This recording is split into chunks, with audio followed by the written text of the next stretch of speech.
So for the past few weeks, I've pretty much only been playing Skywars if I play on the Hive. Like I said in the Enchanted Helmet video, pretty much I really like it just because the PvP is super fast paced and you can just play a lot of games and get a lot of good PvP. And at this point, I feel like I've played enough Hive Skywars to have a little bit of authority and talk about and give tips on how to play and win Hive Skywars. Also, this guide is meant to be for solo Skywars. Now, for the team modes, honestly, still most of this guide will work, but some of the strategy might be a little bit different. However, if you're playing in team modes, most likely you are playing with friends or people that you know and you can communicate with, so it shouldn't really be a problem. Either way, be sure to leave a like on the video and subscribe if you're new, and enjoy the video.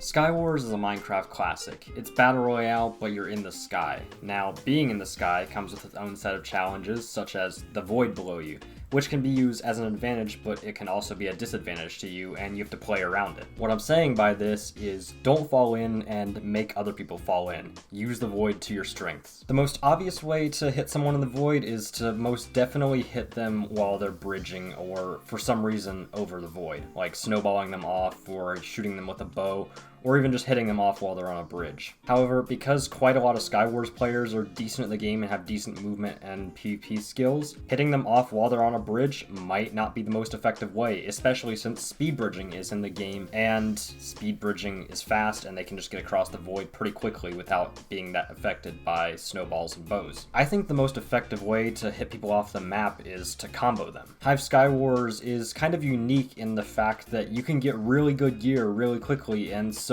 unless you don't have good gear, the time that takes to kill you with like a regular weapon is actually pretty long. Assuming you can catch someone not paying attention or looting, it's pretty easy just to get a couple hits on them and chain it into a combo and just hit them off the map without them really having time to react. It's also why looting near the edge of the map is a huge no-no, just because people can sneak up on you, get a couple hits, and you're done for that game. Even if they don't hit you off the map, they've still gotten a few free hits on you and they can just get you into a combo where you can't hit them and they can hit you, and you're dead in 5 seconds. Another important skill I touched on earlier is speed bridging. Now, speed bridging is very important in Skywars because it helps you get across the void very quickly, and minimizing the time spent over the void is something very important and necessary in Skywars. For beginners in Bedrock, speed bridging is actually pretty hard, but once you practice it a little bit and get it down, it's like riding a bike. You literally won't forget how to do it. Now, there are like a million tutorials on how to speed bridge in Minecraft Bedrock, and I suggest you just go look at one of those, and that'll probably give you a good idea of how to do it. However, if you want to practice it on your own,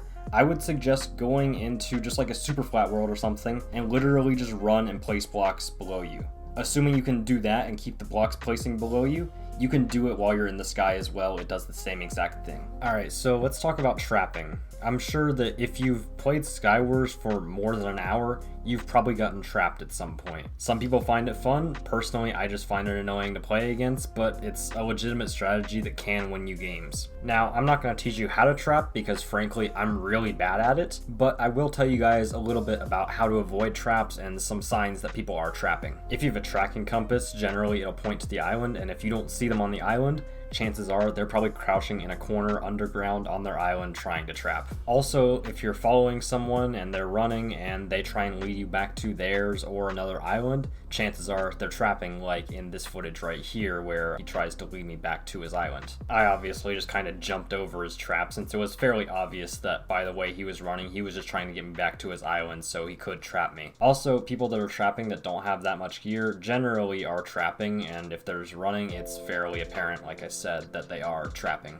Alright, so let's talk about gear in Skywars. Specifically for late game, if you want to survive at all and not get 4 or 5 shot, you're gonna need diamond armor, or at least mostly diamond armor. If you have chain or iron armor, like I said, you're probably gonna get 4 or 5 shot by a sharp 1 or sharp 2 iron sword or a diamond sword just because they do so much damage against the armor that you have. If you have diamond armor or mostly diamond armor, chances are you will survive a little bit longer. However, the best gear in Skywars and like I talked about in my last video about helmets, if you have Protection 1 helmet or Protection 1 boots, make sure to put them on with a full set of diamond armor, and basically you won't take damage anymore. Like I said in that video, from what I can tell and what I can tell from others, it's just a bug, but you don't really take damage at all when you have that helmet on. Also, let's talk about Skywars fights and how most of the time, if they're on regular flat ground with no void around, they'll typically go on for a long time. As a result of this, after a long fight, your health probably will be pretty low.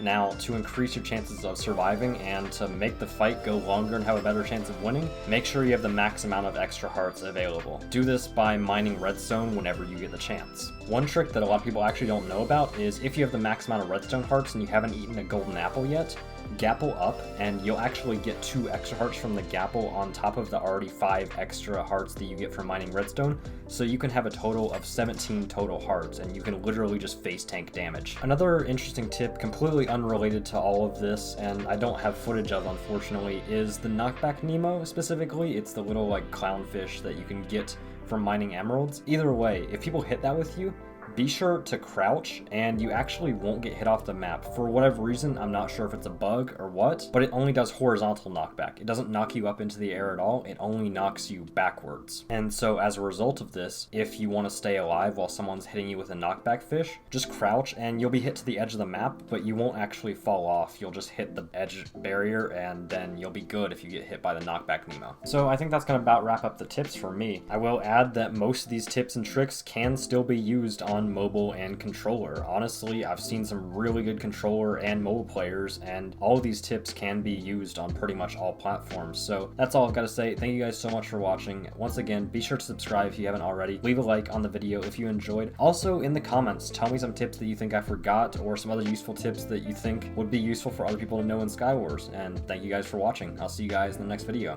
Peace out.